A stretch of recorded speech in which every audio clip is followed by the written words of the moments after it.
Hello, this is Lady Boulay, and welcome back to Black American Lineage. Thank you for your support.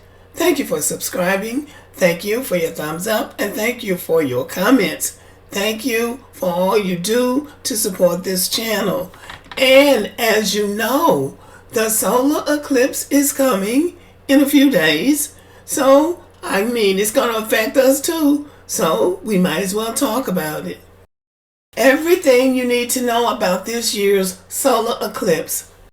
The eclipse of April 8th will cut across much of the United States. NASA estimates that 31.6 million people live within the roughly 100-mile wide path of totality this year.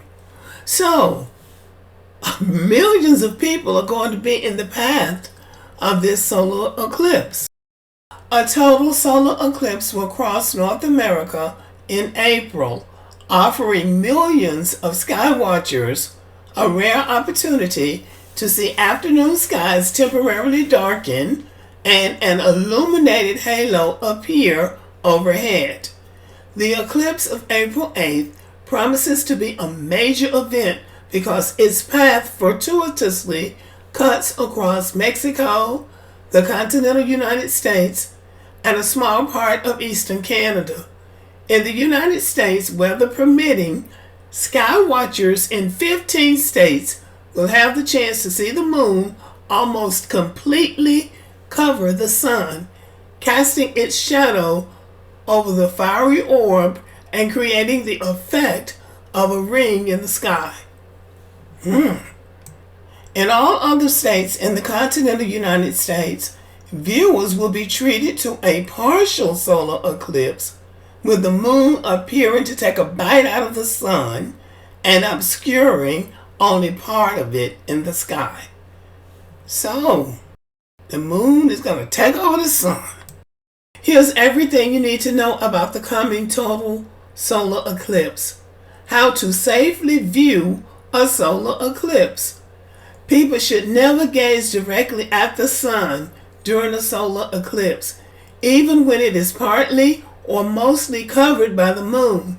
Special eclipse glasses or pinhole projectors are required to safely view solar eclipses and prevent eye damage. Sky watchers should never view any part of the sun through binoculars, telescopes, or camera lenses without specific solar filters attached to them. Eclipse glasses should not be used with them. Failing to take the proper precautions will result in severe eye injury, according to NASA. During the few minutes of totality, when the moon is fully blocking the sun, it is safe to look at the total solar eclipse with the naked eye, but eclipse glasses should be used at all other times to look at the sun. So in other words, they're saying that when the sun is covered, when the moon has completely covered the sun and is black up there, it's okay to look at the eclipse with your naked eye. But whenever the sun is peeking out, even if it's just a little sliver of the sun, you need to wear your eclipse glasses. What is a solar eclipse? Solar eclipses are essentially cosmic confluences occurring when the sun, the moon, and the earth align. The moon passes in front of the sun, temporarily blocking its light. The moon can fully obscure the sun, as is the case with total solar eclipses, or it can block only a part of the sun's light, as happens with partial solar eclipses. Who will be able to see it? The eclipse is rare because it will follow a slightly wider path over more populated areas of the continental United States compared to other total solar eclipses in recent memory. NASA estimates that 31.6 million people live within the roughly 100-mile wide path of totality this year, and that an additional 150 million people live within 200 miles of the path. After it crosses Mexico, the eclipse's path will travel through Texas, Oklahoma, Arkansas, Missouri, Illinois, Kentucky, Indiana, Ohio, Pennsylvania, New York, Vermont, New Hampshire, and Maine. Tiny parts of Michigan and Tennessee will also be able to witness totality if conditions are clear.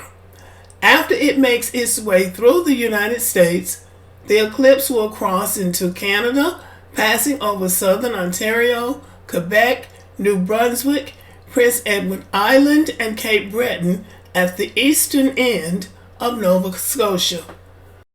When will it happen? The timing, including the length of totality, will vary depending on location, but some spots will experience darkness and see the moon fully covering the sun for up to 4 minutes and 28 seconds.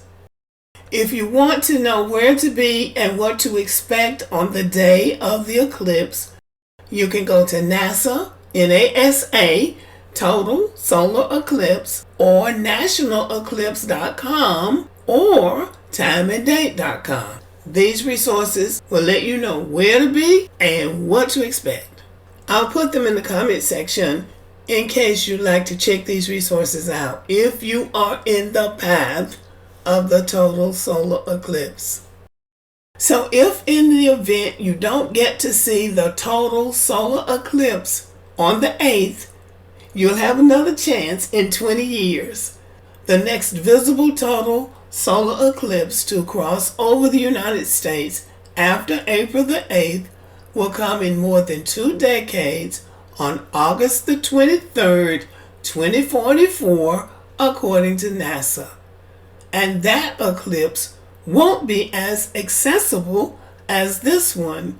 The path of totality in 2044 will only touch the states of Montana, North Dakota, and South Dakota. Another total eclipse will pass over the United States in 2045, and it will be more accessible to Americans, including for people who live in California, Florida, and Nevada. Solar eclipses are rare in part because they can only occur during a new moon and when the moon's orbit is tilted 5 degrees to Earth's orbit around the sun, according to the National Weather Service. So this is something y'all can go and check out if you like. If you'd like to learn more about total solar eclipses, this is an extraordinary Earth. A lot is going on, not only on Earth, but all around us in the heavens, in the skies, in the water. The Earth is a very busy place to be. And this is one of the things that people find exciting.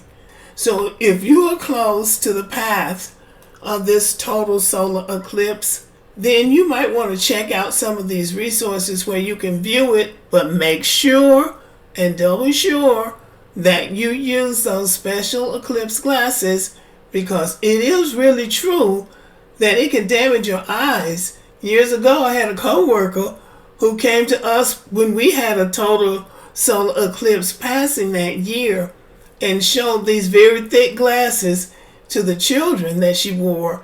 And she said, it's not a joke. Your vision can be damaged. And then she talked about the time when she was a kid and somebody dared her to look at the sun, and she took the dare and she suffered the consequences. So use the glasses if you're going to look at the sun. Okay, y'all, thank you for listening and have a wonderful day.